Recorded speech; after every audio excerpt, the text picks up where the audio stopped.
Good morning. This is the 16th of the Dr. Obutashaka shows. This one is special. They are all, to me, are special, but this one is going to have special importance to everyone that watches this because the topic for this one addresses the most central issue that faces Black folks in the US. And while I won't have time to discuss this today, globally. And it is the central issue. It's like the ground floor for you dealing with just about everything. Every generation has an issue that's central to them.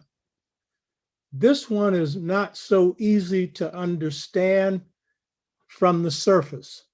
When I get through with this, I think you'll have a clearer understanding of this. And I really want to stress that if you really want to get into the depths of this, you need to read this book, Integration Trap, Generation Gap, Caused by a Choice Between Two Cultures. And this basically deals with this central issue. And I would also suggest that you look at a book written by a brother named Bakari Kitwana, The Hip Hop Generation. This is not about hip hop music. It's about the issues facing the generation of Blacks born from the late 60s on. And I found this to be excellent. I'm going to eventually have him on my show. So this topic that I'm going to be discussing today ties into everything that we've discussed so far in the Dr. Obutashaka show. And it's foundational because it is central to facing the problems that plague our communities today. And it is also central to the solution to those problems.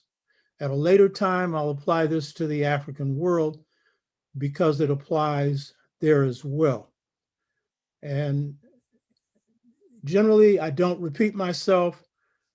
Generally, I move from one topic to the other when I'm on the road or at any time speaking or writing.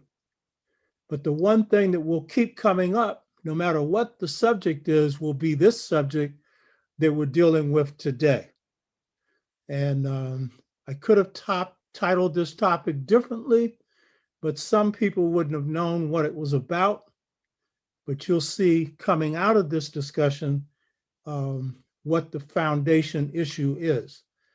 So the topic for this morning is, why are Black families weaker today than they were 150 years ago? Why are Black families weaker today than they were 150 years ago? Now, this may sound like, oh, we're just going to have a negative discussion. No, I'm hitting the tip of the iceberg when it comes to dealing with the state of African people in America, or Black folks. And it is the tip of something much deeper. And so this is going to be the subject for today. Now, what I want to stress is what I've been doing now, going on 4 months, is I've been presenting different shows. Some of them have been interviews, some of them my own presentations. These are like chapters in a book. Each one of these shows stand on its own, but they're all related. For example, I started this show on Free the Mind, and I was giving you some background on me so that you could understand the central importance of this show, which is providing the path to mental freedom, the stages of awakening. This show is grounded on that. And I dealt with myself because I underwent this awakening. Part of my thoughts come from practice. And so by the time you're going to hear about them, they work. And so this is, of all the things we do on this show, the sixfold stages to mental freedom, which I touched on in 2 shows in preparing for African identity, is like the foundation. But that foundation operates within the context of the issues that affect Black folks today. And so addressing the issues of identity, the issues of self-love, self-respect, self-knowledge, it's within the context of being able to negotiate what you face in your families and in your communities and wherever you are in this country or in the world. And then, we had a show on lessons from post-Reconstruction, for voting Trump out of the White House into the jailhouse. Certain themes came out of that show that focuses on our culture and shows why we demonstrated the strengths that we did that I covered in the last show on how we led the move to vote Trump out of the White House.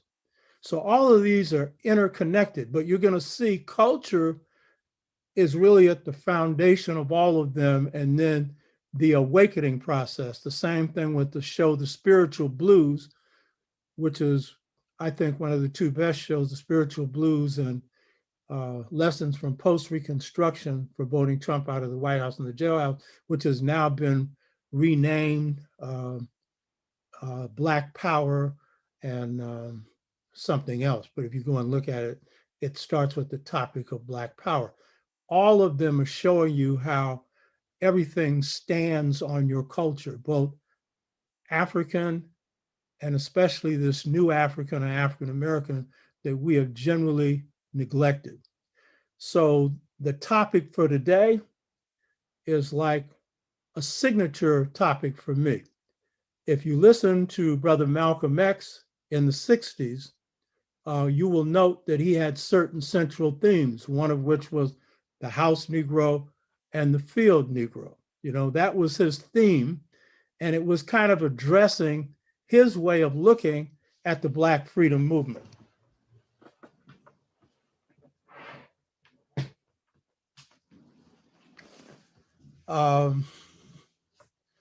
King had his own issues that he raised constantly in his addresses. Every people in a particular generation have certain issues that are central to them, and they define really how they view the issues of their generation.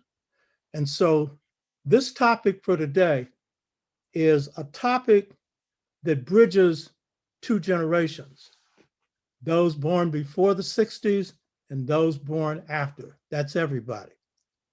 But it's the central issue that affects those born after 1960, 68, and it affects all of us and befuddles many, particularly older Blacks, because things have changed in the Black community and in the African world.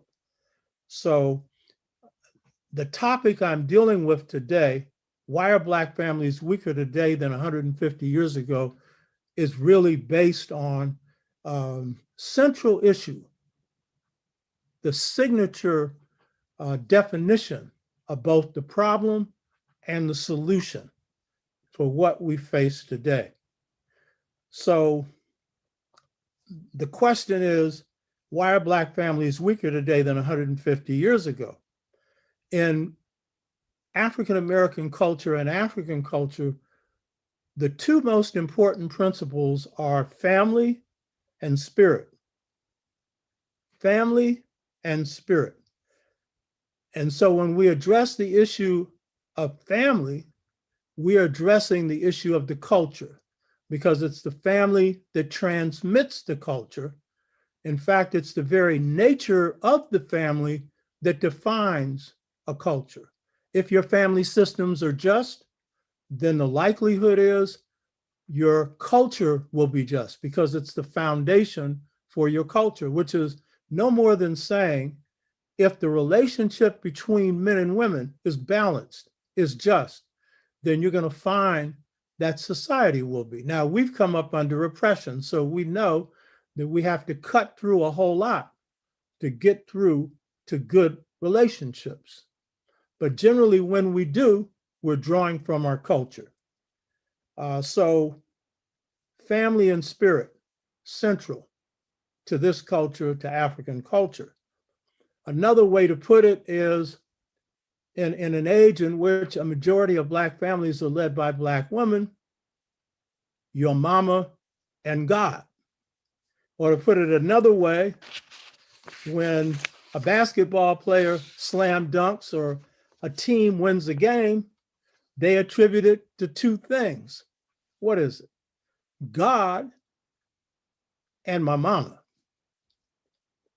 And the average Black person who's able to get a little bit of wherewithal, the first thing they do is make sure that mama has a house. I remember with the 49ers, Neon Dion, people made fun of him. You know what I mean? He's a great defensive football player. But his mother, in defending him, she said, he's great because he didn't just buy me a house. You got to see this mansion he bought me.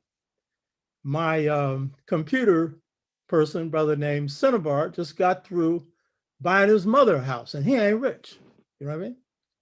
But see, family is central. And in this age where the majority of family is headed by the woman, she's playing both mother and father. And so that's central to our lives. If you look at LeBron James and he talks about his mama, it's with a big smile. And you can see she did a pretty good job because that's a good brother there. But this is central to our culture, family.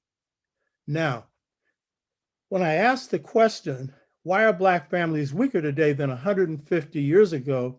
I'm really asking a bigger question. And that bigger question is, why are the generations of Blacks born after 1968, why are their conditions fundamentally different from the conditions and the situation of Blacks born before that, in my generation? Though many things are the same, there are some things that are fundamentally different. So the pre-1968 generation of Blacks and the post-1968 generation of Blacks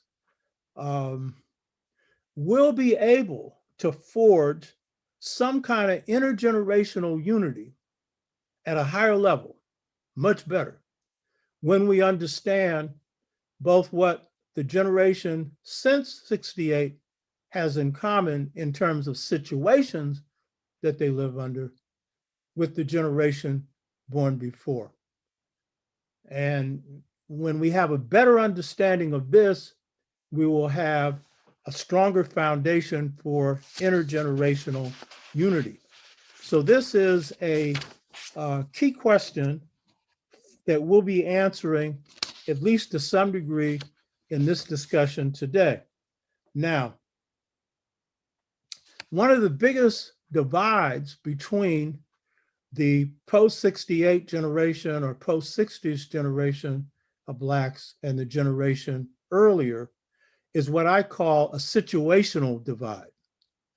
In other words, one of the reasons why the youth today, or people younger, people born after 1960 or 1968, find themselves in such a different set of circumstances, yet the same. They face racism just as all generations of Blacks have faced racism. And they face many other things that all generations of Blacks have faced. But they also face some changing situations. And these changing situations are not often understood by the older generation, particularly understanding how it impacts a people, a generation of Blacks born under these changed circumstances. So what I want to share with you is based on that. But I also want to share with you the fact that the basis for the analysis I'm presenting, which is one of the most important analyses that I present, is one that comes from the second source of my insights. I told you the first source is practice. So a lot of my thought is based on practice. So it's field tested and it generally tends to work. Been doing this 61 years as an organizer, 58 as a scholar, and I've undergone transformation. So what I've learned from practice guides a good part of my scholarship and my leadership. But my best stuff comes from piping in to the higher source, piping into God's mind. I know this plays with a lot of people. I've been told when I tell people this, a lot of people aren't going to believe it. And all I have to say is, I have no reason to lie because, first of all, I don't lie. But secondly, the human ego would always like to say, I got this on my own, you know? So I'd like to be able to say that this analysis that I'm presenting came from me. I'm so smart, I figured all this out on my own. But actually, just as my practice is a basis for my thought, which means I learn from a lot of people. So there are circumstances in your life where you don't have answers. And for me, because I'm a spirit scholar warrior, my questions are about things bigger than myself. I'm concerned about my people. And so some of these are big questions, and sometimes you just don't have the answer. And so what I want to share with you is where this is coming from, this analysis, because it's not a theory. A theory is a guess. A theory's got something right and something wrong. And that's basically how white culture works. It's a theory, it's a guess. I don't do that. But even my practice, which makes things works for me, sometimes the practice alone just doesn't give the answer. And especially when you're facing new circumstances. So this thing that I say is an analysis that is good for both generations and defines the fundamental issue facing this generation arises from me. The answer arises from me from interaction with my students. And this occurred in the early 80s. And I was teaching a class on Black politics. A young lady, she looked like she was around 18 years old, a young sister, asked me a very simple question. She said, if our culture is so strong, why are we seeing so many contradictions in it? Why is there so much erosion of it? And I gave her an answer. And then I went home and I realized I didn't know. And usually when you don't know, you just say you don't know, but I didn't know, because it seemed to be a simple question. But when I went home, I realized I didn't have the answer. I went back to class 2 days later and apologized and said that I didn't have the answer to this. I'm sorry I gave the wrong answer. I don't remember what the answer was, you know. I just know I didn't know. One night I'm living in Richmond, California, and I live in Oakland, and I'm watching TV and James Baldwin comes on. Baldwin was one of our best thinkers. And Baldwin said, since the late 60s, powerful forces have hit the Black community, the likes of which the Black community was not prepared for. And when Baldwin made that comment, it clicked. It gave me half the answer for the question this student was asking. But I still didn't have the full answer. What's going on in our community that's disrupting our culture? It's still there, but there's holes in it. What's happening? So one night I'm sitting in my study, and always when I have these experiences, I'm in a state of humility. Really, it's a state of ignorance. And I don't know. And I'm asking for help. And I don't, whenever I've had this experience, I don't expect to receive help. And so I ask, what happened? And the reason that I really couldn't provide an answer for this student, I realize now, even when I got the answer, I didn't fully realize it is, changes had been going on in the Black community and in this society that has had an impact on our youth. And I had not really understood how those changes had impacted our youth. And so when I asked the question, what happened? I've said this before when I first opened this show and a few other times. When I pipe into God's mind, some people it's through dreams or intuition or whatever, I see a light. And I said to you before, God's a great light, great white light. I know, don't confuse this with white people. It's spirit, baby, you know? And so when I see this light, it speaks to me without talking, telepathically. And sometime down the road, you'll hear me talk about my most important writing, Return to the African Mother Principle, Male and Female Equality, that's based on a great white light. It's the answer for what's the basis for just societies. That was the most beautiful experience of my life.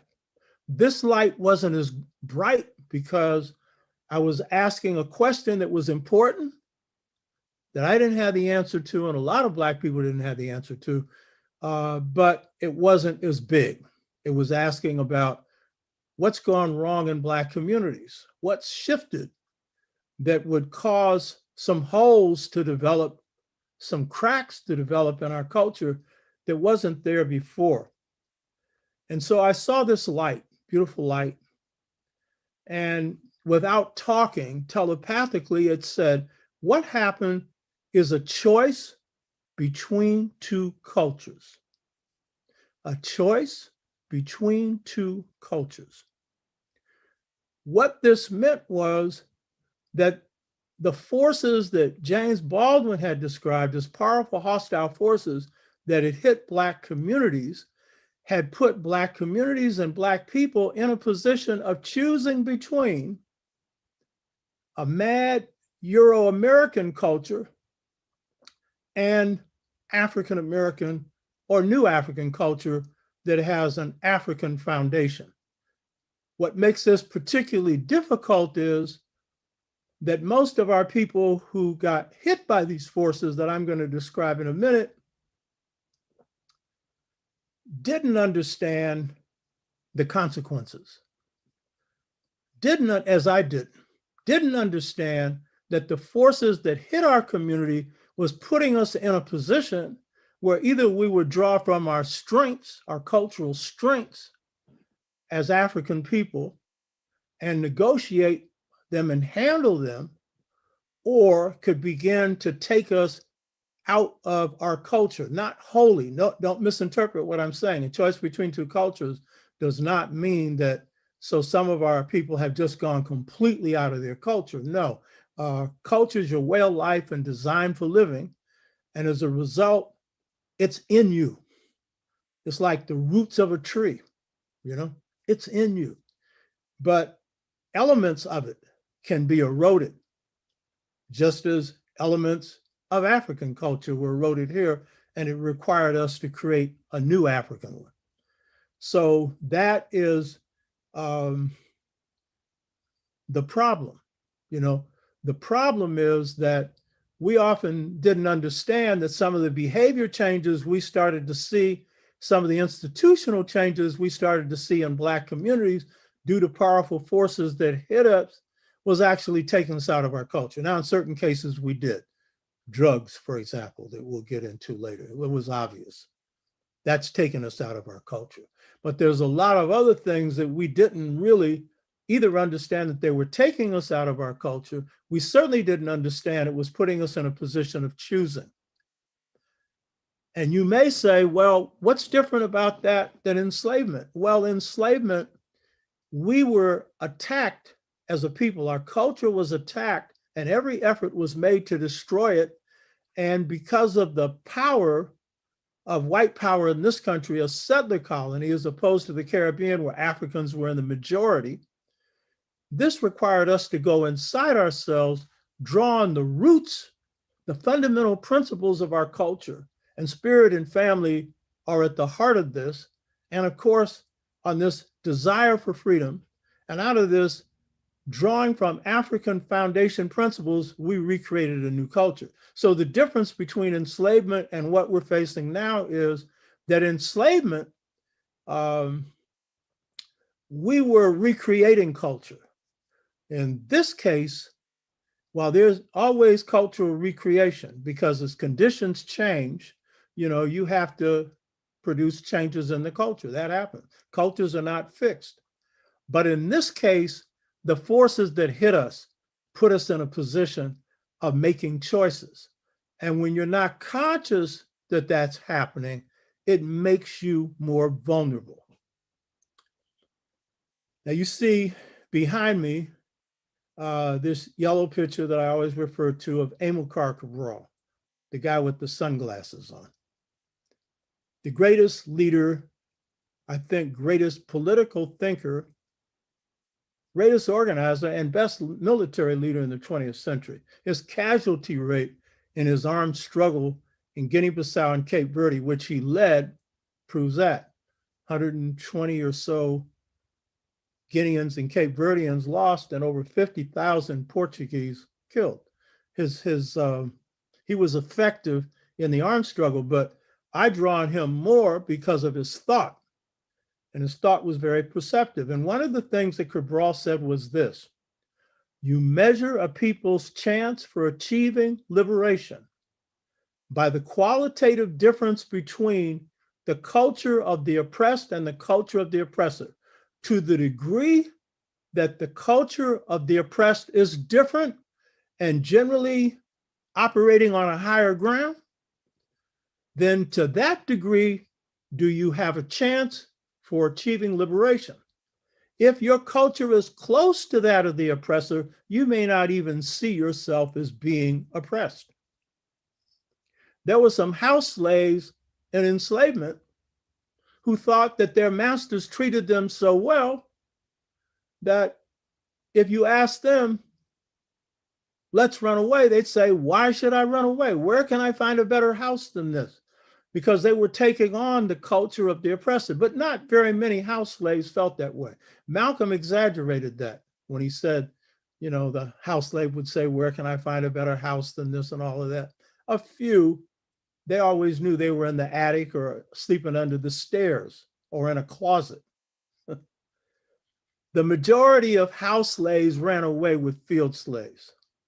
And many of them were prepared to engage in a rebellion, though almost all the rebellions that were betrayed by house slaves, indicating that the more you think like your master, the more likely you are to want to protect them. And we do have house slaves, people with house slave mentalities today.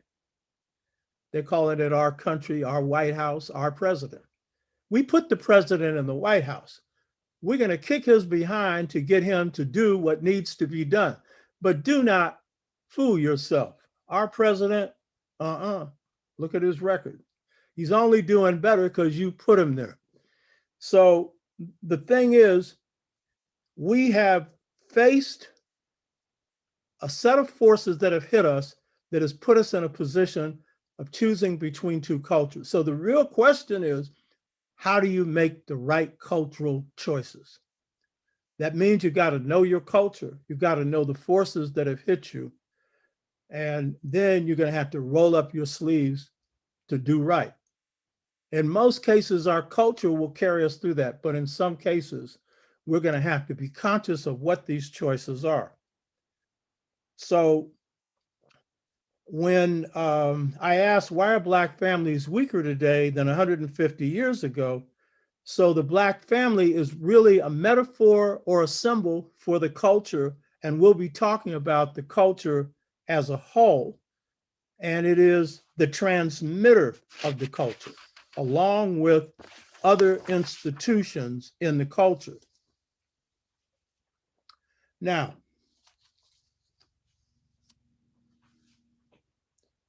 it's been generally assumed that slavery destroyed Black families, just as it's been generally assumed that slavery destroyed Black culture. You hear me over and over again stress how enslavement didn't destroy a culture, because the only way you destroy a people's culture is to wipe them out. As long as people exist, culture will exist. It'll undergo transformation, but it will exist.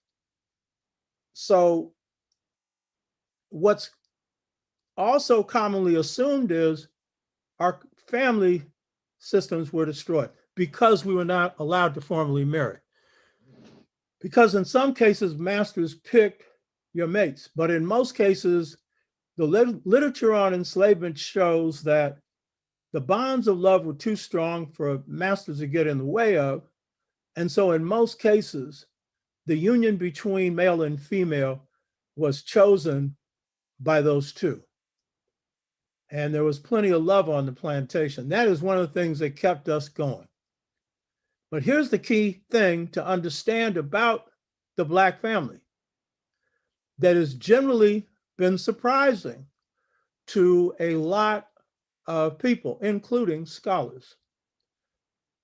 My good friend, Dr. Nathan Hare, who is the first chair of Black Studies at San Francisco State, was fired from Howard University for being too Black, was a boxer also, and spent the last 7, 8, 9 years of his life until about 2 years ago taking care of his wife, Julia Hare, who suffered from Alzheimer's. And that takes a toll on you, but that's the nature of Black folks. A lot of Black folks do that. But he was the first to make this observation that the Black family maintained more unity between 1865 and 1968 than between 1968 and now. That was an observation he made on a book that he wrote on Black families. In fact, if you look at the data from 1860 to 1968, 75% of Black families were two-parent households. But between 68 and now, 28% of Black families are two-parent households. The Black family has undergone more erosion between 1968 and now than between 1865 and 1968.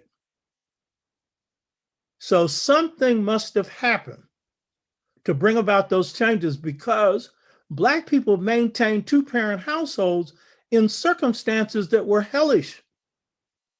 The post-Reconstruction period, where the Klan was rioting, sharecropping, moving into urban areas in the North where half the time it was hard to find a job.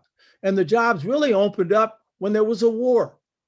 You know, some people have said Tojo, who was the head of Japan, did more to advance Blacks than anything else, because when he bombed Pearl Harbor and set America on the course of war, that opened up wartime industrial jobs, which it took a threat of a march on Washington from A. Philip Randolph to open up, because everybody had been hired to work except Blacks. Like everybody's getting COVID shots right now, except a whole lot of Blacks. And it ain't all because Black people are suspicious. Some are. Most know they need to get those shots.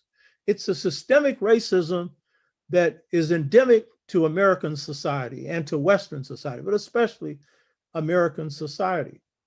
So the Black family faced harsh conditions of racism, conditions of poverty, and yet men and women were able to stay together. Now, I'm not going to romanticize the relationships. There are all kinds of Black families, all kinds of relationships. A whole lot of them, though, were good. But most important, they held together. And that says something about the culture, because the family is at the foundation of your culture. And if you have stability in your family, this is saying something that's really powerful about the culture. It means that you've got one hell of a culture when you haven't got a cent to pay the rent, but you're making it. Over 100 years. So the question is, What happened? What happened to shift the family from 75% two-parent households to 28% two-parent households? What happened? Now, one of the reasons that the two-parent household remained strong for over 100 years in Black communities was the extended family community. Extended family are all of your relatives, that make up your extended family. But extended family community are the play brothers, the play sisters, the aunts, the uncles. It's the community that treats you like family. And we know until the 80s, the community raised our children, not just mother and father. They were the mothers and fathers. When I broke the old lady's window on Bush Street, when I was living in Fillmore Street, she whipped me and then sent me home, and I got a whipping because the elders, grandma's hands and grandpa's too, could lay on you if you weren't doing right. There's been a shift in that. So the extended family, which is an institution coming out of Africa, we couldn't carry lineage, which is the larger or clan family systems, because we weren't all related. But we could carry this extended family community. And so when families were separated in enslavement, you were reintegrated into the extended family of whatever plantation you were on. And that sustained you because it gave you love. It looked after you. And marriage, until recently in the Black community, wasn't just between two people. Families had a say-so in it. And so that also accounts for this stability. And the marriage rate among Blacks was actually higher than among whites. And yet, materially, we had a lot less to work with. But culturally, we had a whole lot more. So this is the key thing to get straight. Now, for those 100 years, our culture was transmitted through family, extended family, churches and schools, secret societies, and apprenticeship systems. John Henry Clark, who's one of the greatest scholars that we produced, John Henry Clark came out of an African-American apprenticeship system. And his master and masters were almost as important to him as his mother and father, not quite as important as his grandmother, who passed on the legacy of Africa and told him about his great-grandfather, Buck, who took no mess from the enslaver. That was John's link to Africa, because he was this brave fighting African who his grandmother constantly preached about and developed his interest in Africa. So these were transmission belts for our culture: family, extended family community, church, school, apprenticeship systems, grounded in secret societies. When you heard the discussion with Akinyele Umoja, he talked about the role of secret societies in Mississippi in forming all Black communities, building up a lot of the institutions among Black people. These are African institutions. Multi-million dollar, hundreds of millions of dollar insurance companies came out of that, for example. So those were the transmission belts of our culture. And those were African transmission belts. And another one was the institution of elderhood, because Blacks relied on wisdom when they made decisions. The group made decisions, but they would often call on the wisest among them to give their opinion. Many of the secret societies that organized after enslavement and created massive economic systems, these were often set up by younger members of the community who went to their elders to get advice on how to set them up. So these were the things that sustained the family and many other things for 100 years. So what situations occurred that changed the conditions in our community, that served to weaken the family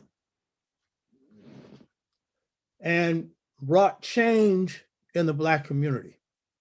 What were some of these circumstances?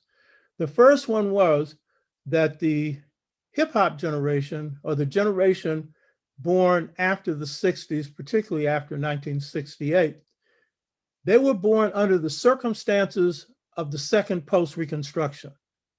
So it was their experience to live in a world, those born right at 68 or whatever, they could be told about the great movements of the 60s, but their immediate experience is all the moves that are being made to take back the gains of the 60s.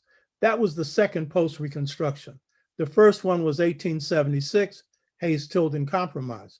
So the second one occurs in 1968 with the election of Tricky Dick, or Richard Milhouse Nixon.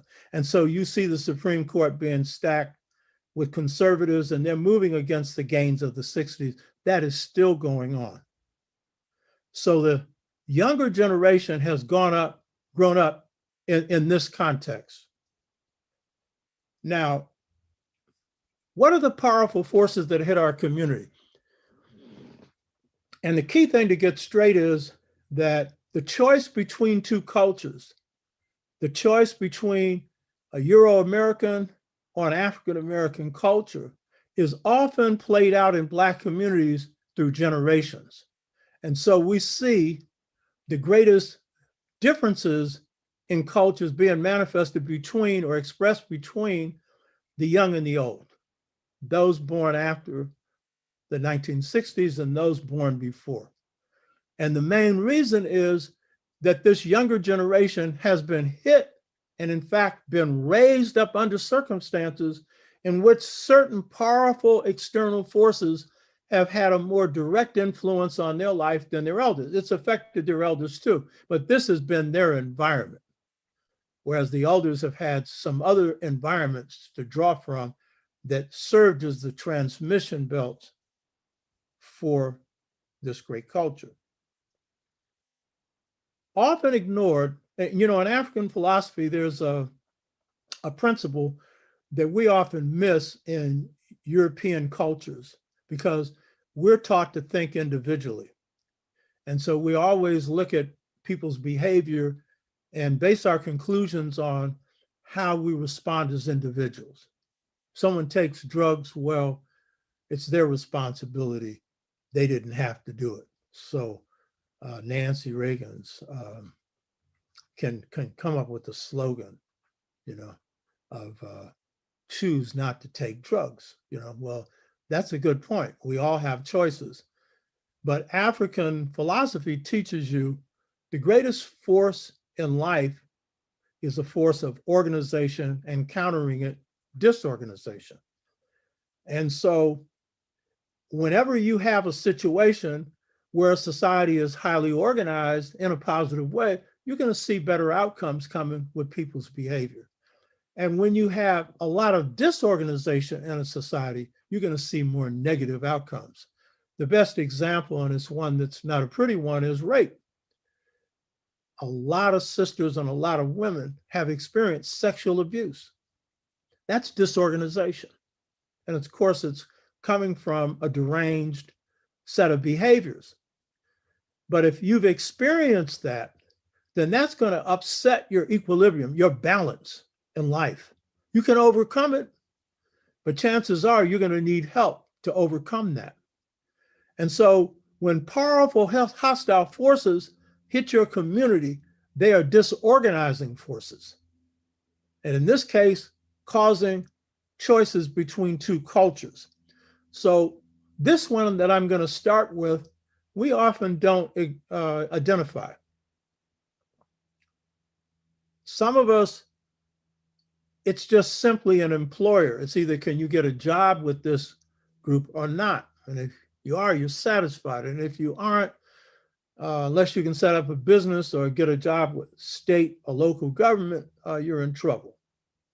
But this external force is combined with one of the three biggest forces that hit our people in the post-1968 reality. And this is the force of globalization.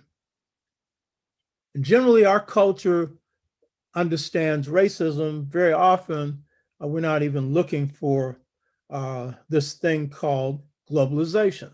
And what is this?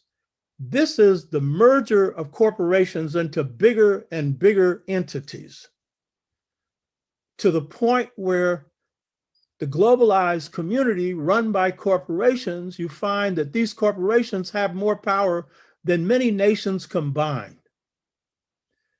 And the generation born after the 60s is born under the influence of globalization. It affects their lives. Neoliberalism, which is a term that most of our people have never heard of, but most of our highly educated Blacks have been educated in, and when you think they're good leaders, they have bought into this, and you don't even know what it is. And neoliberalism is this move coming out of the University of Chicago, an idea that is based on the thinking of the rich. And a few people are given credit for authoring this, but it's basically their thought. And it is that whatever the government has should be privatized. It should be owned privately. And so you have all this propaganda about big government is bad. You have this propaganda about socialism is no good for you. You know what I mean? Yet in places like Europe, you have free medical care, a national medical system. And that system at least helps people when they go through crisis like this, but also contributes to their longevity and health. But in this country, this is identified as big government. That's Republican propaganda, but the Democrats have bought into it as well. So neoliberalism is a move by big business to grab everything they possibly can that comes from the government. Right now, if they could, they would grab Social Security. That, in fact, the Republicans have already shaped legislation for that. And believe it or not, Trump was the only thing standing between the Republican Party and privatizing Social Security. I pointed this out before. That was how he got elected. He had fake populism, so he promised to protect people's Social Security. He also promised to go against these big trade organizations that I'm going to get into in a minute. But he indicated that had he been elected a second term, he was going to take out Social Security. And he started by, I pointed this out in a previous show, taxing the payroll tax, which funds Social Security. So the hip hop generation, the generation born from the 60s on, is raised up under globalization. And what does this mean? They're raised in an environment where they see nothing but designer clothing, Gucci, and all of this. They're raised up in an environment in which the mass media, which is owned by these same global corporations, is giving them a certain message and a certain image. The hip hop community was greatly affected by the movie Scarface. And many young hip hoppers say that was a defining experience for them. By the way, in my generation, there was a Scarface, and it was James Cagney who starred in it.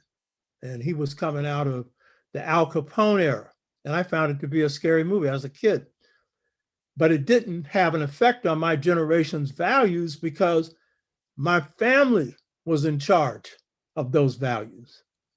Now, I got miseducated in the public schools and brainwashed, so I got assimilated. I had to rise up out of it. But basic fundamental values, they were being passed on by the family, the church, and the school, but particularly my parents.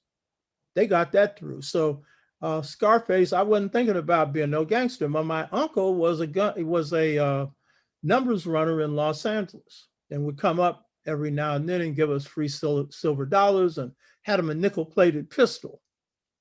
And my father was very angry whenever he saw that nickel-plated pistol. He didn't want to see any guns in the house. My father's weapon of favorite choice was brass knuckles. Brass knuckles didn't get you in jail. Shooting somebody would. Plus, it went against his Southern values. So the youth are being raised in this environment. Boys in the Hood, which is a positive portrayal in that it is portraying what's going on in a community in Los Angeles in which one family has the father in it and other families don't. And it's giving you a message from Singleton, who's just passed on. He was one of our best filmmakers, on what happens when the father ends up missing, which is a post-1968 phenomenon that really hits the Black community since 1980. Boys get out of control. And it's not because all sisters can't handle boys who are becoming men, because some of them can. In the Black community, you have two types of sisters, mothers. Those that can handle these boys when they get bigger and those who can't. And those who can, they can be 5'2". And when they shout, people bend down. Shaq O'Neal, when you see his mama come into the studio, he starts going, "Yes, mom." So somebody, I need to talk to his mother and tell her to slap him upside his head for supporting Trump. Tell him, I know you think you got a good boy there, but straighten him out on that one. I'm not about to. As I said before, he's too big, plus I'm never going to see him anyway. So with globalization comes globalized values. And these globalized values affect the worldview of the hip hop generation, the younger generation, in certain ways. While the culture continues to be strong in certain ways, it puts holes in it. And it puts our young people in a position where they're having values put in their head that's competing with the values coming from their parents. And of course, the biggest value is the material value. And it seems to have its greatest influence among the poorest among us, because certainly we want these things and we're entitled to have a better life. Now, so what you see then is they're born up under the younger generation, under the influence of these corporations. They have a positive influence in that you find that hip hop culture gets to be globalized through, the multinational corporations. And you even get a few big business people like Jay-Z coming out of this. We also see that with globalization, you have the emergence of some big athletes making big money, big entertainers making big money. And so this is the positive side of what is largely a negative situation. Now, while globalization for a few is beneficial, for the majority, it brings on impoverishment. Because with the concentration of wealth in the hands of fewer and fewer mega corporations, like right now you're looking at Jeff Bezos, Amazon, was the richest person in the world, I think it's the second or third richest person in the world right now. He just got sued for not giving his employees their tips. He's stealing their tips. This guy's worth so much money, he could spend the rest of his life counting it and would die before he could count all of it. And so while the glitz has its effect on mindsets and on values, the majority of the people are driven into poverty through this glitz. Data shows that the 6 richest people on the planet have half the Earth's wealth. 6 people. So right now, you're seeing people dying from COVID. That's caused by Trump. That's caused by mismanagement. China's managed it and doing quite well. Their economy is booming, 4% growth. But the fact is that the deaths that have occurred through COVID aren't just due to the mismanagement of people like Trump. It's due to having no healthcare system because the global corporations that control healthcare, insurance companies and others, they don't want a healthcare system because it's profitable to bill you for everything. So that if you end up with a serious illness, I don't care how wealthy you are, you're literally going to be stripped of your wealth. This is a part of this globalized mentality. So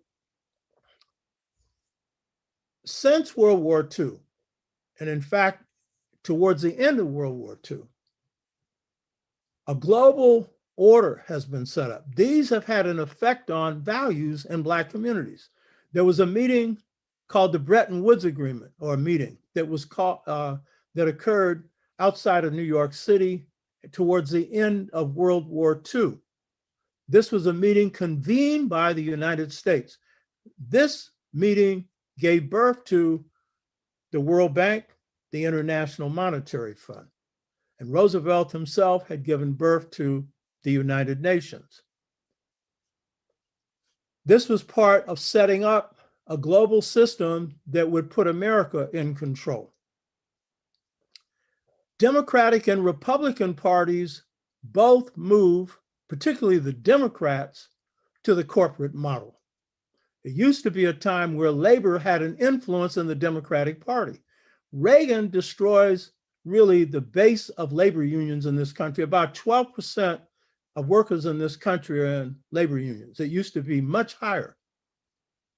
And with that comes impoverishment, because we now know most people are living on a minimum wage of some $7 an hour, $10 an hour. The fight is now for $15 an hour, which doesn't get you to more than about $28,500 or $600, which has still got you in poverty.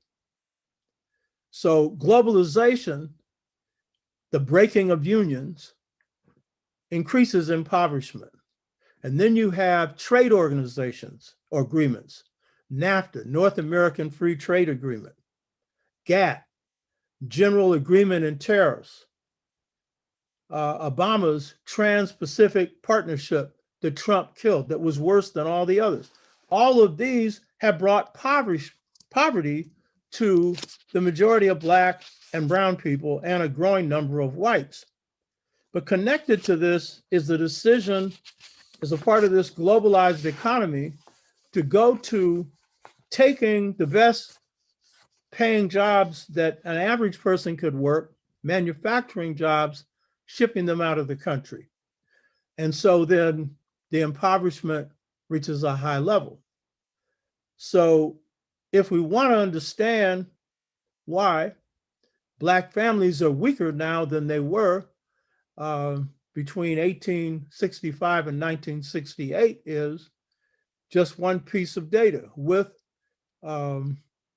deindustrialization and the loss of manufacturing jobs, Blacks were 20% of those jobs. And so when Black men and women, but largely men, lost those jobs, they lost the capacity to financially support their families. And we'll see that while we had businesses, we'll see what happens to these businesses in a minute, though we still have them, forces hit them as well. And so what we find is that between 1976 and 1982, 700,000 Black men lost their jobs, and exactly 700,000 Black men left the family. So you want to know what's happened that's weakened the Black family. No finance, no romance. You might have romance in the beginning, but sooner or later, you got to pay the rent. sooner or later, you got to be able to put food on the table. So declining marriage rates are directly tied to impoverishment. And so if the average Black person is working at a job that will produce a male or female $20,000 a year, they're not going to marry. The data is clear on that. And by the way, white families are going the same way.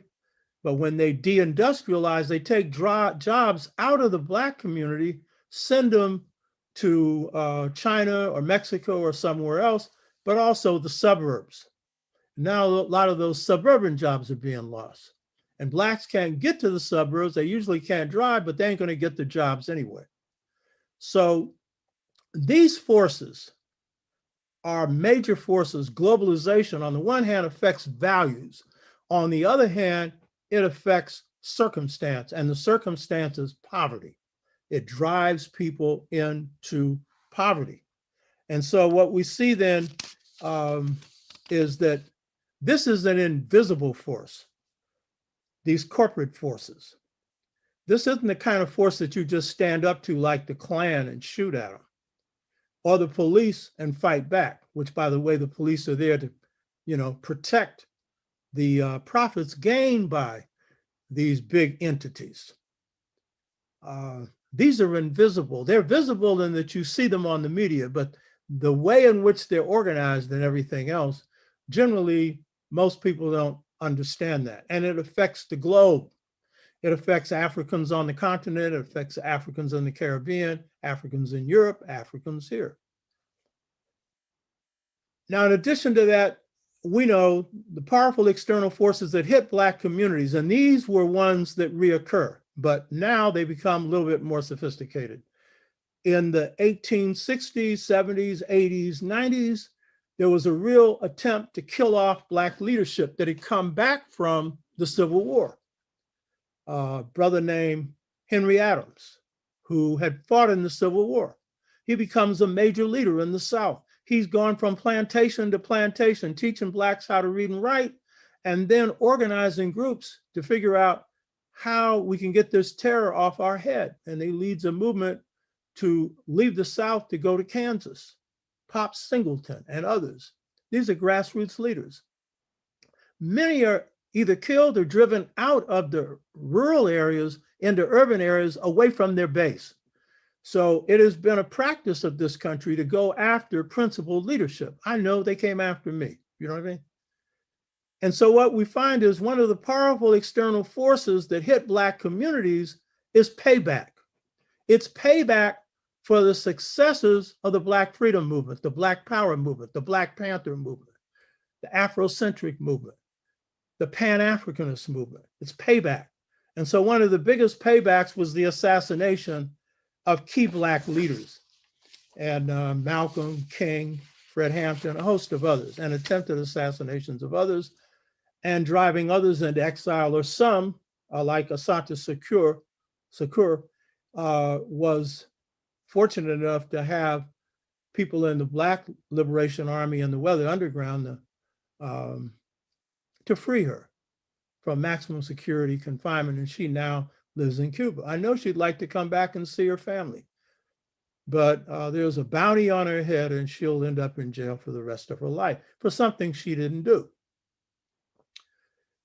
So in killing some of our best leadership, then it's like taking the eyes out of a community, taking some of the best thinking out of the community and setting it back.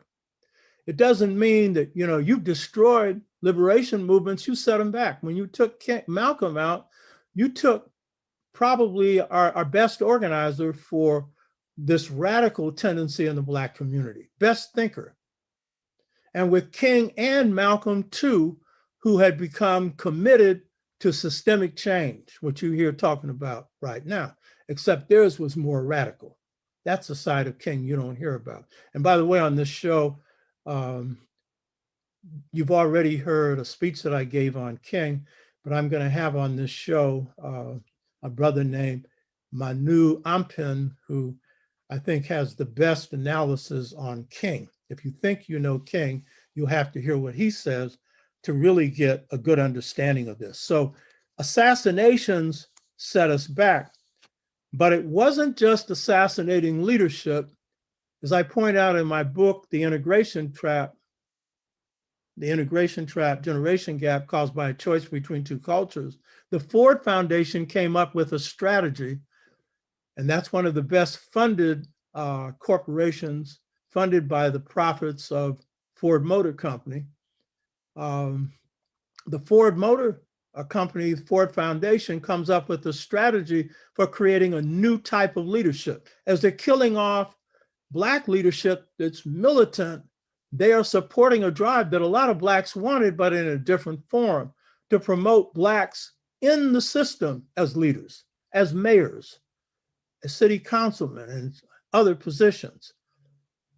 But they, as McGeorge Bundy said when he addressed the Urban League in the mid-60s, said we needed a new leadership that could negotiate a new way for Black people, meaning a way that won't threaten the system, a way that will really not benefit Black people.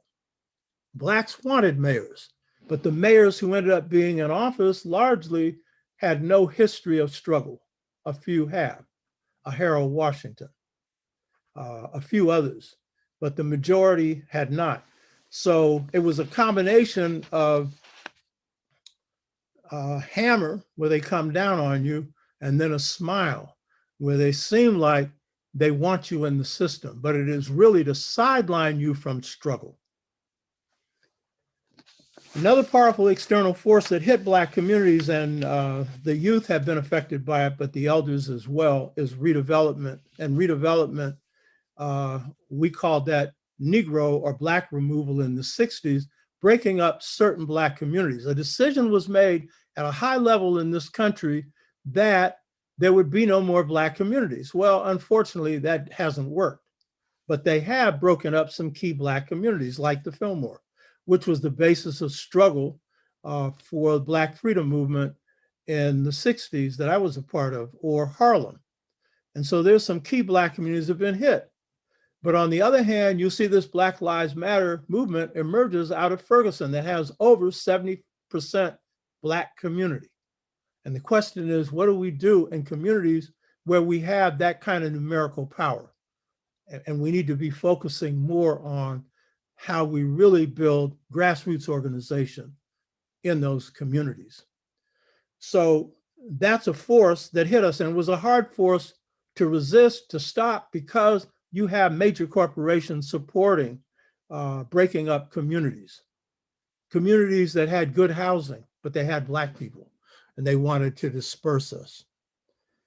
So what we see then is all of these are heavy forces, but we know next to globalization and deindustrialization, the most devastating force to hit Black communities is the drug traffic and the drug trade. CIA has admitted now that they put drugs in the Black community. Maxine Waters and others, they were holding hearings on this, late 80s, early 90s. And they had to come out and admit, yeah, they were involved in this. This was a destabilization move. This was a move by the intelligence agencies to knock Black communities off so that they could not mount resistance movements. This was intentional. And this same move was made by the British and China when they put opium into China. The difference is China had their own land, but still you had a whole lot of opium addicts around for some time. It took a freedom movement to cut that loose, you know what I mean, to end that. So the drug traffic introduces into the Black community drug values. And those drug values, as we are quite aware of, unleashes a set of values that threatens the values coming out of African-American culture. And they are particularly damaging because with the breakup of Black communities, with the growing impoverishment of this country and of Black people, then what you find yourself in, our people find themselves in, is not having a fallback position. We have Black businesses, we still do, the second largest employer of blacks, of black businesses, 90% are owned by a single person. 40% of those businesses have gone under through COVID. And one of the demands that need to be coming up, and I know that Black Lives Matter and other groups are making them, but your groups, your communities need to be making this, is a substantial amount of money that's going to come through what's going to be Biden's infrastructure project needs to go into black businesses. Big money,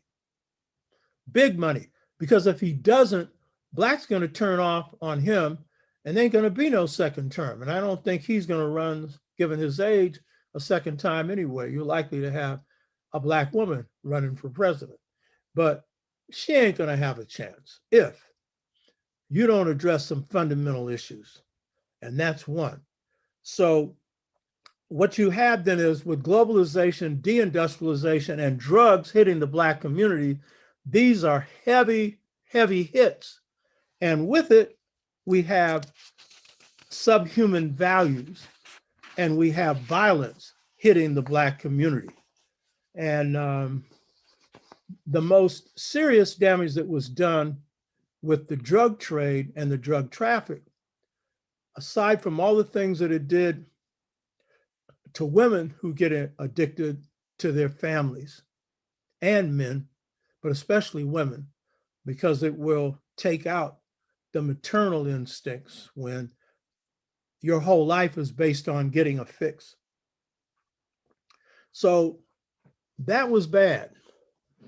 But one of the worst features of the drug traffic is the wedge that it drove between the young and the old. Because now, with a drug traffic in your community and armed youth, and note, when the drugs were first put in black communities, you had trains in certain black communities just left near the black community full of guns. Guess who left them there? Guess who left them there? It's the same kind of stuff they were doing in Central America. Same kind of stuff that this country was doing in what they called the third world. What you need to understand is our community has had war waged on it. Just as they bombed Iraq, Afghanistan, Vietnam, this was their bombing. This was their bombing. Drugs was a bomb, and drugs killed a whole lot of people. And with the drug traffic, then we have the excuse that the system has for creating the prison industrial system. And that starts with Nixon criminalizing the use of marijuana, which, as long as they could just put it on white people, you know, was just a recreational experience, and continued to be after it was criminalized for blacks. And then what we see is, after that, we have with Reagan, when Reagan comes into office, you have a series of crime bills, and these crime bills, in effect, lead to greater imprisonment of black youth. And so what are some of these crime bills? The ominous crime bill of 1984 under Reagan, the 1986 Anti-Drug Abuse Act, again, Reagan, Bush 1's Violence Initiative, Clinton goes crazy on it. See, a whole lot of black people hold him up as great. He's one of the worst presidents blacks have ever had. He did end welfare. He did end Glass-Steagall, which was the one protective thing that kept banks under control and really enabled them to now play with your money, of course, with your consent, but you know, you get to invest your savings in the stock market and stuff, and leads to huge amounts of derivatives, which are packages of investments that nobody knows what those investments contain. He brought the economy up slightly, where there was an improvement in terms of jobs and everything else for blacks for a short period of time. But the ending of Glass-Steagall, which was done during the Roosevelt administration, brought the economy down. He did more to bring the economy down than anybody else. And so we see with Clinton, old Billy, he sets up the Law Enforcement Act of 1994. And the Law Enforcement Act of 1994 set aside $10 billion for building prisons. And he goes crazy. So the death penalty for crimes at the federal level linked to Black and Latino youth, such as carjacking and drive-by shootings. Can you imagine? Death penalty for carjacking. I don't know if anybody was ever actually put on death row for that, but Clinton's always apologizing for stuff, but he does some of the worst stuff. So if you think his apology means anything, you need to redefine what apology means. Because when you intentionally do dirt and keep doing dirt, apology, you're not even capable of that. And then we see with all these forces hitting the Black community, and the only jobs available are low-paying jobs. You see the underground economy development, which is based on crime. We see gangs becoming a way of life. Because it used to be that Blacks formed gangs to fight against white gangs, to protect themselves. Then they become little criminal enterprises. But what ends up happening is once Blacks get a good job, they leave the gangs. Latinos the same way. But now when there are no jobs that are viable, you can support a family on or live on, then the gang becomes like a family, a permanent family that you're living in forever, virtually. And so, of course, the biggest gang are the corporations. And they are driving everybody into this position. And of course, now Biden has signed executive order moving to end privately owned prisons, but that's only at the federal level. Privatization of prisons, again, a part of neoliberalism, so that the people who impoverish you, the big corporations, drive you into crime, break up your communities, can now own the jails and even get poor Black and brown and white families to pay for phone calls that cost a huge amount of money so that they can make profit off of just about everything. So the hip hop generation, the generation born after 1968, and particularly by the 1980s, is born under an environment where prison becomes a part of life for a lot of Black youth. And in fact, prisons become a rites of passage, a very bad rites of passage for manhood. A lot of styles, fashion styles, are being made based on prison, including sagging. Now, in my generation, my mother told me, I don't remember, but I'm sure she told me the truth, we didn't call it sagging, but I was hanging my pants pretty low. And some others were. But when my mother got to me, that stopped. But the key thing is that didn't come out of a prison fashion with all the other implications that that has. So the fact that now a large number of our youth are being incarcerated and the educational system is being used to prepare our youth for jail or for the military or for homelessness is all a part of these powerful forces. So these forces have to affect people's concept of their worldview. It has to affect aspects of their culture, and it has to affect values. And so when I talk about a choice between two cultures, what we're talking about is a qualitative difference in circumstance. And while all Black people are living under this, living under prisons, living under globalization, it's the younger Blacks who are being largely put in prison.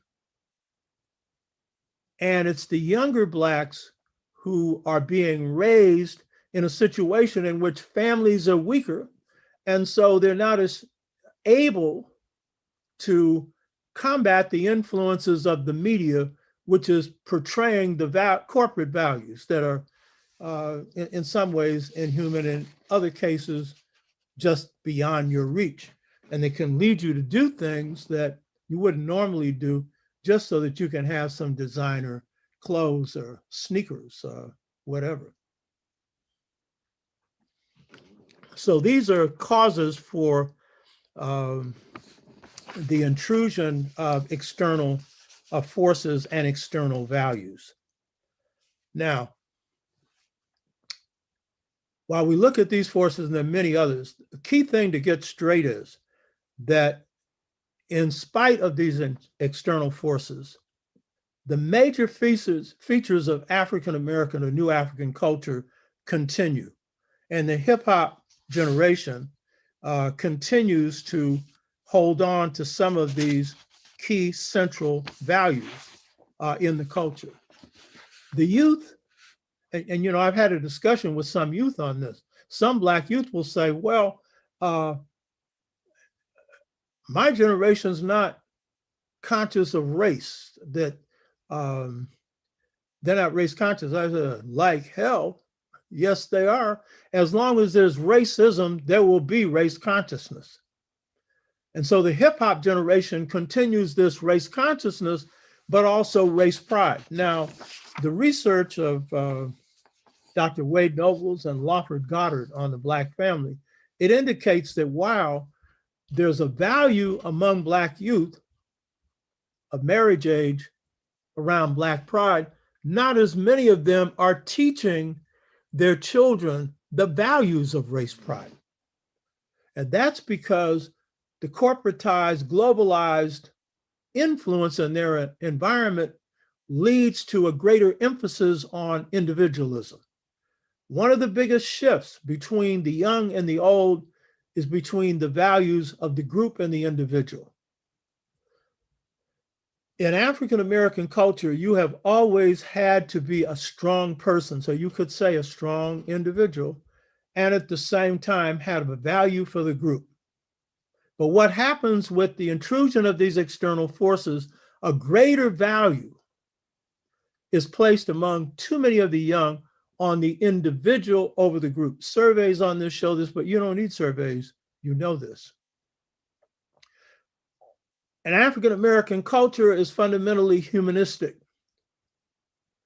But a greater emphasis due to these external forces and due to the impoverishment of our people is placed, at least with a growing sector of young Blacks, on material values over the human. Not to say that they've been dehumanized, but the point is that when they get a choice, those material values become very important. But as we're going to see, that ain't wholly the case, because some changes have occurred in the culture that would indicate that there is still a very strong sense of valuing the human being, a very strong sense.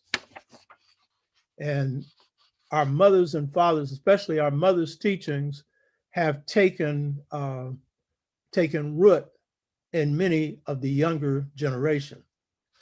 We see a continuation of African American culture in the youth's value for and emphasis on creativity. The hip hop generation, particularly the initiators of hip hop, placed a great value on creativity, and they did not expect to make money off of this art form. And in fact, hip hop, whether it's rap or aerosol art or breakdance and a host of other things, can be described as urban blues. It is the youth expression of the blues, and the blues ain't all sad. What the fundamental thing is about the blues is its beauty. And the fundamental thing about the youth is, at a time in which the Bronx were burning in the 70s, where landlords were burning houses because now people didn't have jobs and people couldn't afford to pay rent, so that they collect on, you know, the insurance policies. At that same time, the youth are coming up who are having art in the schools and everything taken out. So they're not learning to play a saxophone, playing drums and playing a host of other instruments. They go inside themselves and they draw on the principle of the word up. And they begin to use this art form to bring beauty out of ugliness. And of course, now, anytime I talk about hip hop, people will put me down and say, what are you doing that for? Because it's all a mess. They're talking about gangster hip hop. They're talking about the corporatization of hip hop. But there's an underground hip hop that's still there, and there's a message that's there with them. I'm talking about that part. But the key point is that this artistry, the pride and beauty, and the necessity of poetry. My good friend Upesi Mtambuzi, she had a saying. She was a poet. She died a few years of cancer, a member of our organization. She said, for Black people, poetry is not a luxury. Poetry is a necessity. Most Black people have got somebody in their family that's a poet. This art form that the youth come up with is poetic to the core. Look at this young lady who did the inaugural poem. That was an in-depth poem. I mean, she said something. I was listening to her. It was long too. And I think that's good. They didn't point out when they interviewed her on CNN, Harvard graduate. You know what I mean? But Harvard graduate with sensibility, because most people coming out of Harvard are useless stuff. But she conscious. She calls herself an activist. Got her on Time magazine. Go on, girl. I said, beautiful, you know? And she had a big old ring on. It didn't fit her because just looking, she didn't look like the type that wore a ring. My wife explained to me that that was a gift from Oprah Winfrey, you know? And it brought out a theme of Maya Angelou, you know, one of her writings. It's like a spiritual mother to her. So this generation prides itself on this creativity, and we're going to see it's manifested in more than just the art form, though. The art form is real key.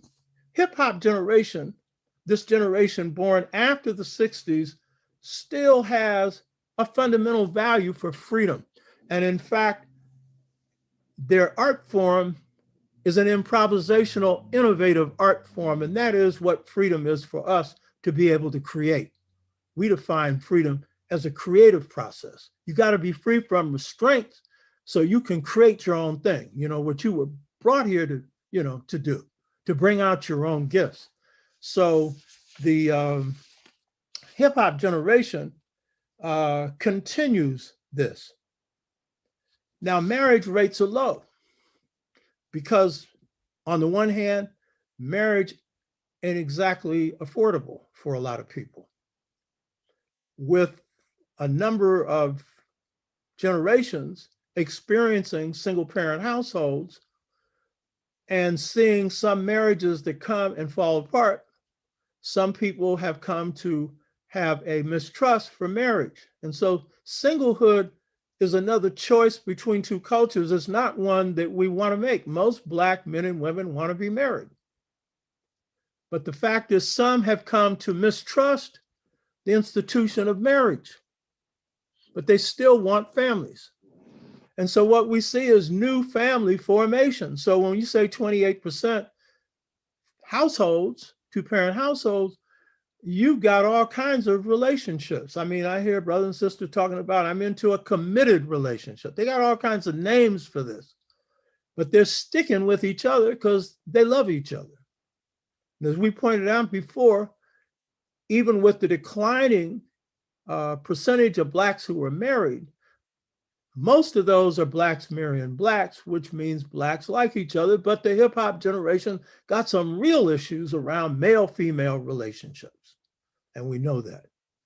And those would have to be real serious when the economics aren't working. And then a lot of craziness is going on in Black communities.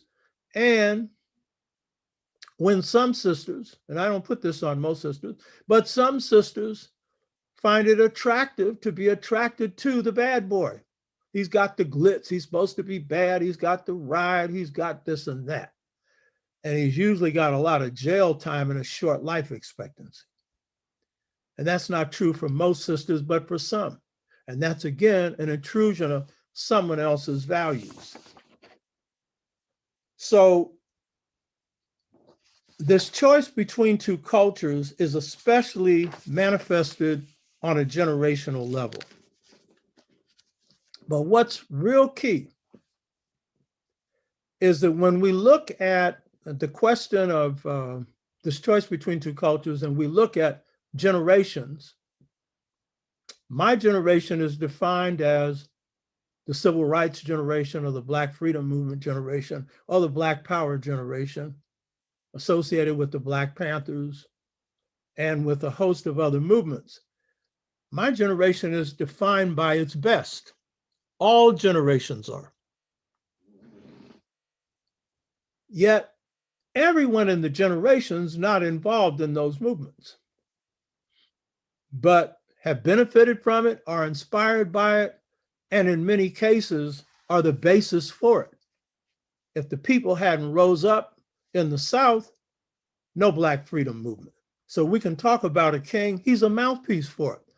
But it's the people that have really made choices. But not all people, all Black people, made the choice to be a part of these movements.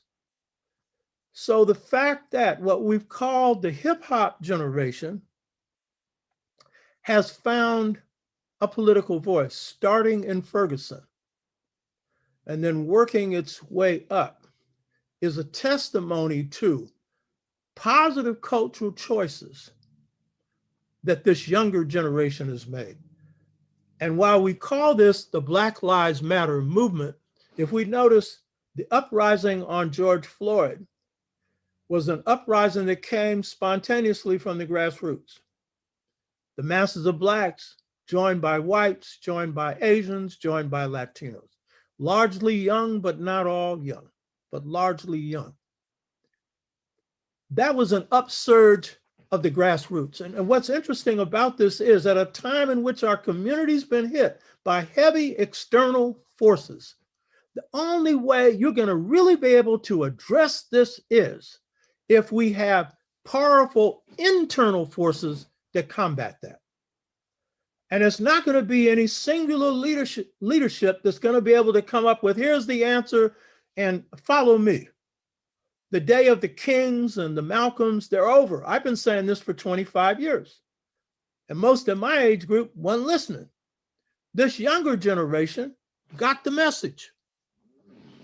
And so what you see is when you see the uprising starting in Ferguson, which the most important thing about Ferguson is that people stood by their principles and hung in there and established something. And then some ladies got together and bottled air and called it Black Lives Matter. You know what I mean? That was stating a commitment to humanism, that you can't just go out and wipe us out. We care about each other and we're going to do something about it. And it's sisters saying that.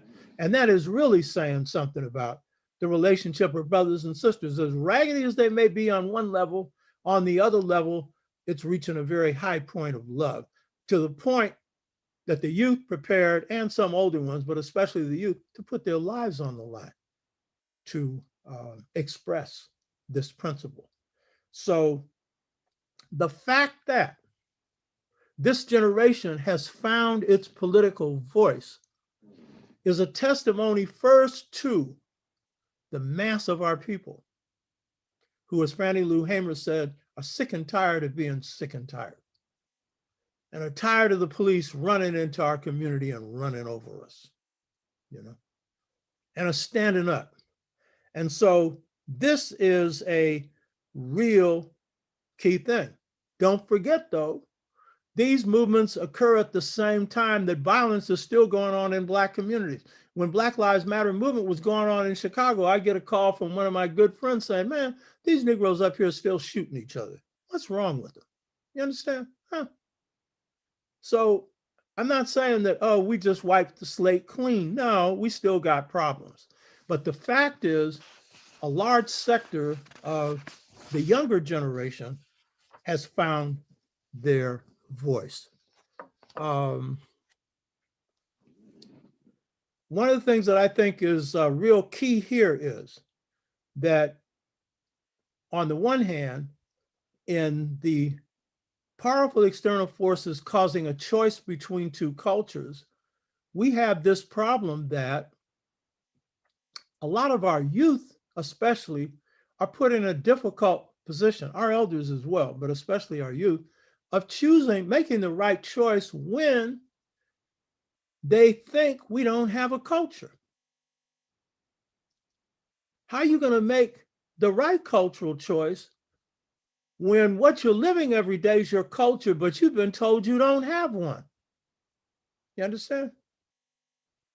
That spoken word thing you went to last night, that's an expression of your African culture, but you don't have one. That protest that you went to, you know, around a police killing, that's an expression of your pride and your race consciousness and your ability to fight. And but you don't have a culture. So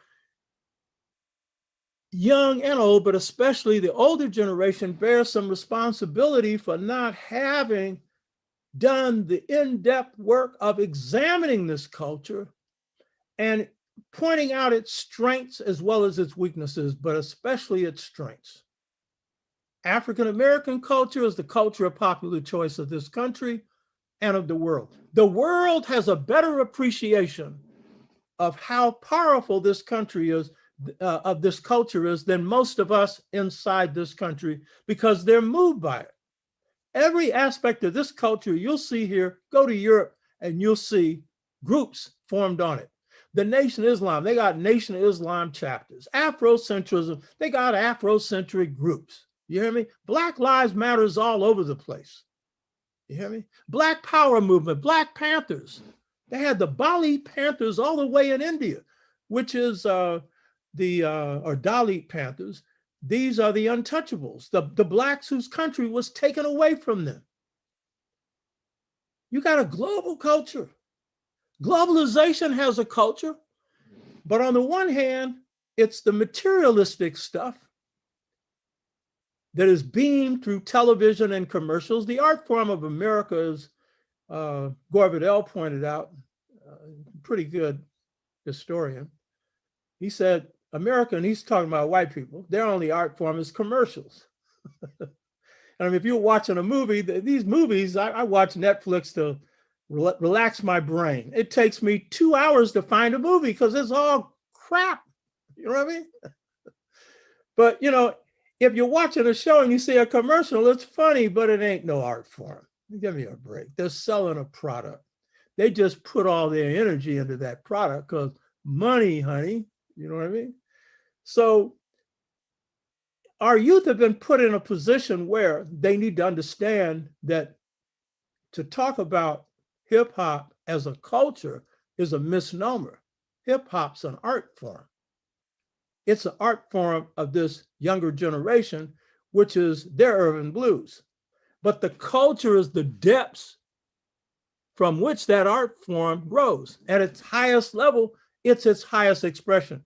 Jazz is a highest form in the African American art form. And that's why the classical art form of the United States is the classical art form of the world. It's founded on the blues, the spiritual blues. Go watch my segment on the spiritual blues, baby. That's a beautiful piece there because the blues is beautiful. You hear me? And our youth have this desire to recreate beauty. And I don't think there's nothing more beautiful than the Black woman. You hear me? And the Black woman who's conscious, some of these sisters you seeing right now, who are standing up on the line, all sizes, fat, skinny, all colors, putting that sassiness right into the police's face. And there's one picture of a sister standing up against a whole bunch of National Guardsmen, standing up erect as bad as, I said, go on, sister. You hear me? Huh. Don't be talking, when I talk about a choice between two cultures, don't misread what I'm saying. I'm saying some holes have developed.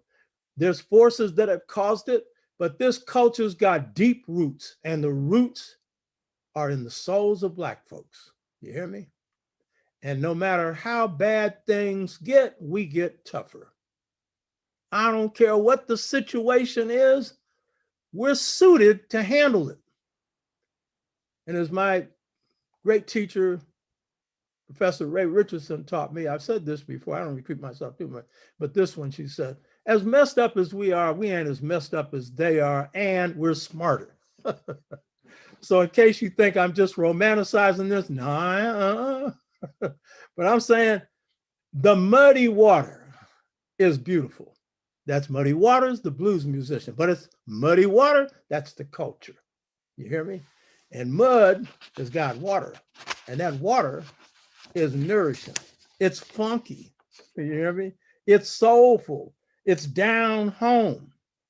So we see then that it was hard for our families and our communities and extended family communities to resist these forces of globalization, deindustrialization, these material values, and of course the violent values of a drug culture, but particularly those first two, because we were wired for racism. We were not wired for how do you handle something global. I mean, most nations have trouble with that one, you know? So these were hard to resist. But because our culture is grounded in our people, we still see that we're coming forward and coming up with something that provides an alternative. Now, when we look at the Black Lives Matter movement and compare it to the Black Freedom, Black Power movement, sometimes called the Civil Rights Movement, Black Panther movement, the anti-war movement that we gave birth to. We were the first to really oppose the war in Vietnam. Compare this, because when a generation finds its voice, it finds it most importantly through the liberation movements that are, as Cabral said, expressions of culture. And at their highest points, the expressions of the highest levels of culture. Not all liberation movements are expressing high culture. So it depends on the movement. Malcolm manifested highest level of the culture. King did as well.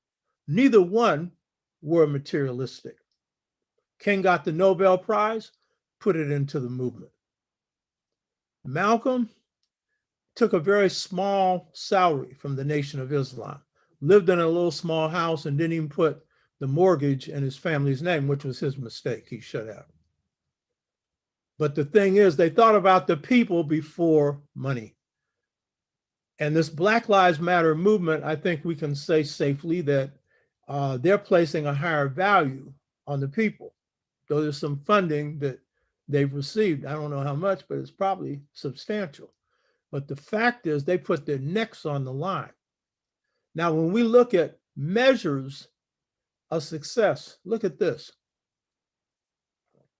The Black Freedom Movement achieved the phenomenal success of defeating Southern-style apartheid on the grounds of legal segregation, defeating that legally. It's, you know, they're still doing their number. And in the level of the right to vote. Those were big victories. That really stomped down the first post-Reconstruction. What does the Black Lives Matter generation achieve? They put forward a mass movement that hit 50 cities and 50 countries on mass scale. They shifted public opinion, which I pointed out before, isolating Trump into a narrow corner.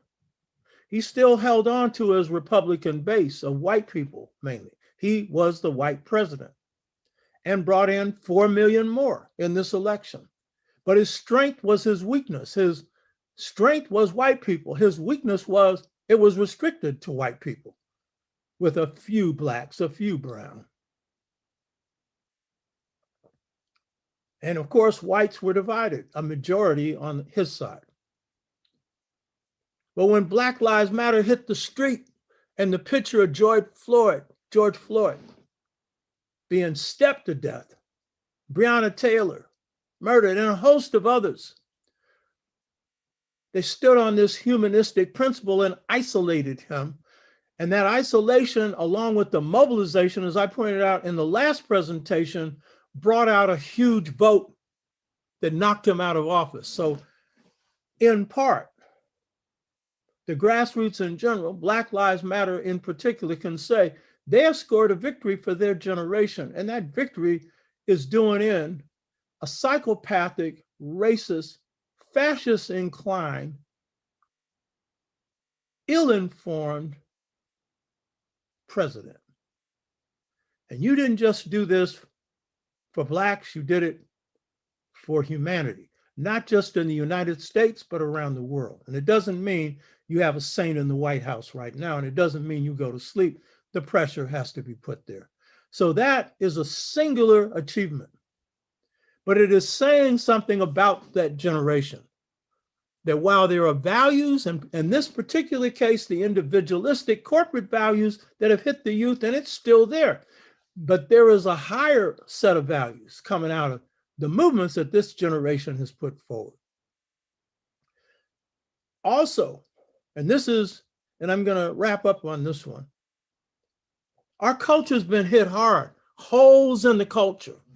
We're in a position where we have to choose between two cultures. But the power of the culture moves us. And what this Black Lives Matter movement says is a generation of young people, and not so young now, some of them in their 50s, some won't tell me their age, who were leaders of this. They've come to maturity, they have found their voice, but in so doing, I don't know if all of them are conscious of this, but they can certainly see it from the results of their actions.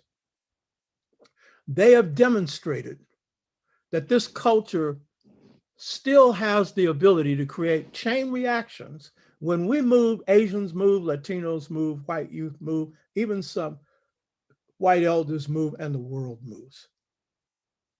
And we don't have an army.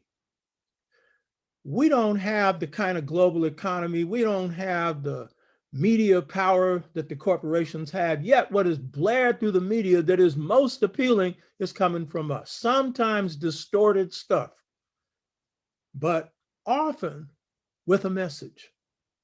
So I want to say, as I wrap this up, this is an era of the choice between two cultures. Make no mistake about it. Whatever we do as a people is going to have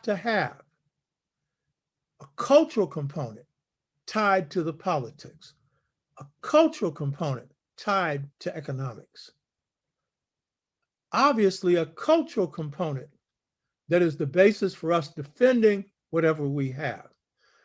A cultural component that defines and shapes and strengthens our families. What I really want to say is that the awakening process in this has to be deepened. It's good to have movements that can produce change, demonstrations and stuff like that. We have to do the hard work in our communities of rebuilding and revitalizing our communities. But the hardest work is freeing our minds. And freeing our minds is going into the depths of our souls and coughing up those negative values, some of which are leftovers of slavery. Those of us who still have self-doubt about our own issues or our own abilities, or lingering senses of we're not as good as someone else, lingering expressions of the inferiority complex. Those of us who still have color complexes and a host of other complexes. Those of us who have taken on these alien values that come from globalization and, these materialistic, inhuman values. We have to do internal work on that. This shows about that, but this is work that we have to be doing in our communities. There are community groups around the country dealing with that, and they're not necessarily Black Lives Matter. And these are jobs that we have to do. We have the job of rebuilding an economic base in our community, and really supporting that base. And this is one that I will be getting into sometime later. We need to look at the model that our families operate on. What's the model? We have a model coming out of Africa. My book, Return to the African Mother Principle, Male and Female Equality, is the only study in the world that accurately defines that. That comes from God. And then I did my homework. I redefined what African families are based on. And my research shows that Black families that are in good shape, that is, good relationships between husband and wife, they're going to have issues, problems, whatever. They're generally following this model. It's just that we're not theoretical, so we're not going to be putting a label on it. We didn't go back in our history and figure this out and then come up with this. This was basic to what we thought would work best. It's coming out of the culture. And so models have to be revisited, models for the family. And those models are fundamental for carrying us forward in the future. Because in the end, we're preparing for creating just societies. Long-term, short-term, building power and institutions in our community sustained by some Black consciousness that's deep, deep in love, deep in respect, deep in self-knowledge. I hope you get it from me. This comes from my heart. I put a lot of time into this. I haven't written in 4 months because I've been preparing for this show. I'm figuring out my format so I can get back into writing, because writing is the most important thing I do, because that's something I'm leaving for posterity. Everything we do on this show is designed to leave you something that will be worthwhile generations from now. So I'm not putting out anything that I think is garbage or anything off the seat of my pants or asserting something that I can't back up. And if I'm incorrect on something, call me on it and I'll work on it. I don't have all the answers. I don't claim to. So regard each of these shows as chapters in a book. And I've been going through the analytics that is provided by YouTube. And it's interesting that I've got quite a few of you who watch for quite a while. And then I'm figuring out that a lot of you go back and watch more. And some of you only tune in for a minute, but I'm not a 1 minute man. Sisters don't like 1 minute lovers, you know what I mean? But I ain't got no 1 minute message. I mean, I wouldn't be wasting my time on this if I did, So I'm doing my best to present to you what you can use in your life. And I would appreciate from you if you let me know what else you want and what you think of what's being presented. I'm enjoying every minute of this, and I enjoy the interaction. So I want to thank you from the bottom of my heart. I'm enjoying this a whole lot. I would appreciate it if you encourage people to subscribe. Go get your friends to watch this, because on YouTube, subscription defines a whole lot. They have algorithms on here. I can't even put anything on the bottom of my show that gives the logo, the address and stuff until I got 1,000 subscribers, and it's in my interest. I want to get as many as possible. I'm on other people's shows to get them to come to this show. I'm on Pan-African DTV. It's a sister out of Germany, Sister Tata, very conscious, beautiful sister. Check that out. I'll probably bring that show and put it on my show so you can click into it, but check it out. Sonetter, who's got over 100,000 followers, Brother James Smalls, was nice enough to hook me up with both of those shows. And he's conscious.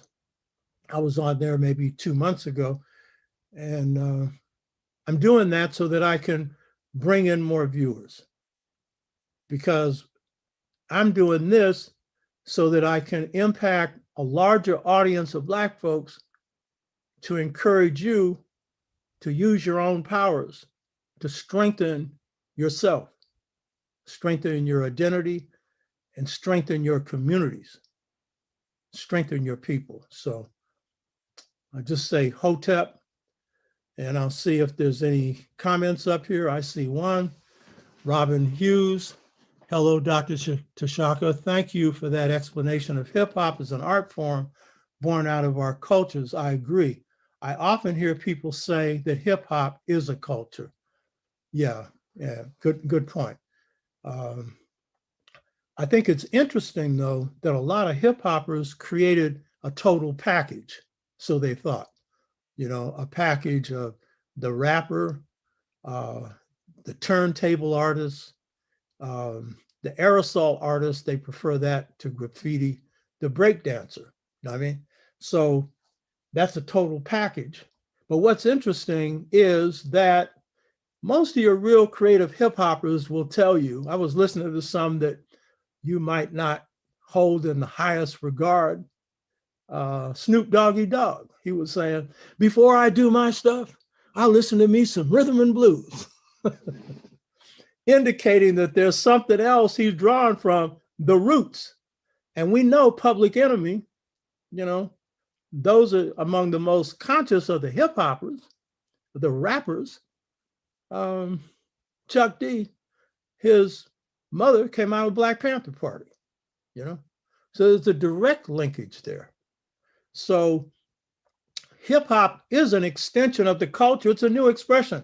It's strange, more strange to the ears of somebody in my generation because they don't hear that blues idiom all the time, though some of the hip hoppers have it.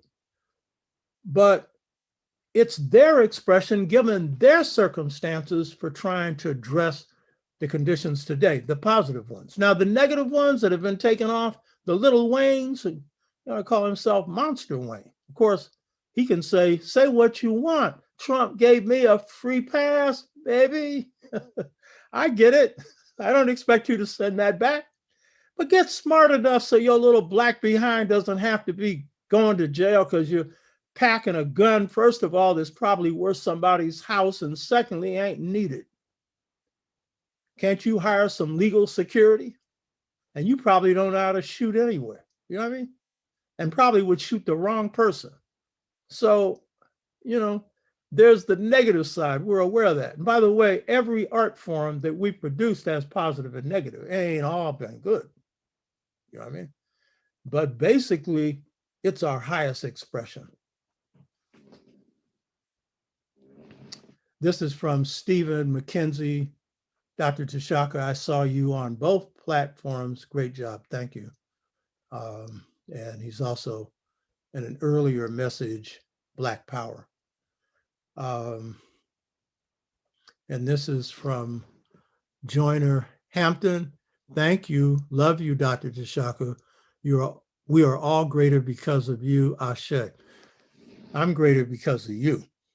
I owe my stuff to my people. And without my people, I don't know if you heard my little thing that I did on King. I had a little term. I was speaking to 4,000 Black people. I said, I'd have been a pinstripe wearing, briefcase carrying, remote control, 00 soul Negro. I might not have been, but probably I was headed on that path. I had some people tell me, oh, it's good you're on our side, meaning I'd have been a dangerous Negro. I hope not. My mother said I wouldn't be because she put some pretty good values in us. So did my father. My father didn't fight in no wars. And once I woke up, I realized I've been wasting my time in the ROTC and the Marines, but I don't regret that. That's where I was then. Own your stuff. I didn't kill nobody. Fortunately, y'all woke me up before I'd be given that choice of Vietnam or jail. Been going to jail for my people. I hope I had enough sense not to go to Vietnam because Ho Chi Minh is, a brother, our brother. We woke him up at first. He woke us up secondly. Garvey got to him first. We got to Garvey before Garvey got to him. And then Garvey and him got to us. Black man in Vietnam. What you doing here killing a yellow man when you go back to America and you're going to be living in a segregated neighborhood? It was a brother who was a captain in the Marine Corps intelligence who heard that in a foxhole in Vietnam. And when he went back to Chicago, he couldn't buy a house in a white neighborhood. And then that's when he got the message. So Uncle Ho woke a whole lot of us up. You know what I mean? Oh, I see right here, Stephen McKenzie says you are training new leaders or have a course on organization Yeah, that's a good, I'm glad you pointed that out. I have a program, leadership training program, called Purank, which is the highest university system in ancient Kemet, which meant house of life. That's the highest university system in the world. They only taught Kemites, a very few non-Kemites. So it's called Purank, House of Life, Amilcar Cabral, Ella Baker Leadership Institute. And I've been training people in leadership. Yes, this show is part of it, but I have systematic training that I want to go into. In fact, I have this little binder here, which has the Aztec calendar on it. It contains curriculum and stuff. And I've trained some young people in this, but I'll be doing a lot more. But this show, I want to do that at certain times for specific leadership training, but it can't go like this. I have to have people who are in the community on the ground doing work. You know what I mean? If other people want to go and be entertained, fine, but I got to have people who are doing work. And then we exchange. I was talking to a young brother in Baltimore yesterday who's doing great work in his community. Various organizations around the country doing good work. And so it'll be an intergenerational collaboration, but a way to deepen our skills. So that's something that I want to do. So yeah, this is contributing to that, but there's a deeper thing I want to get into. And that's also tied to the sixfold stages to mental freedom, which some groups missed in the 60s. And more than anything, it accounts for their demise, because if you're raggedy on the inside, you're going to be a mess on the outside. And when the system comes to mess you up and you're already messed up, hey, it's field day. You know what I mean? So, yeah, I'm glad you brought that up, because that's something that I want to get into. But it'll be something where I have to build a following on this channel, and I have to really reach out to people who are doing work already, or some who want to learn how to do work, but are committed to applying that to their communities. So I see that's it. I don't see any other comments. I just want you to know I love this, enjoy it, love all of you, and hit the subscriber button. Get some of your friends in. By the way, I only got 2 people that pulled out of their subscription, and and it was on the last show. And I figure ain't no Black person pulling out on that analysis, which was on how we led the defeat of Trump. I figure I know who did that. And I mean, if that's what my message does, that's the only time somebody pulled back a subscription, fine with me, because it means I hit home. You know what I mean? If you're upset by being told that we outfoxed the dummy, you know what I mean? Imagine how you're going to feel when you figure out how we've outfoxed some foxes. You know what I mean? Some real smart people, because he had some smart people behind him and he wasn't listening to him. So I would much rather beat smarty than dummy. But if you are causing hell, we're going to whip your butt. We don't care what your gray matter is, because you're hurting humanity. So thank you, Hotep. It's been a pleasure. And I'll see you next week. Haven't figured out what the topic will be, but you'll get it in a short time. Thank you.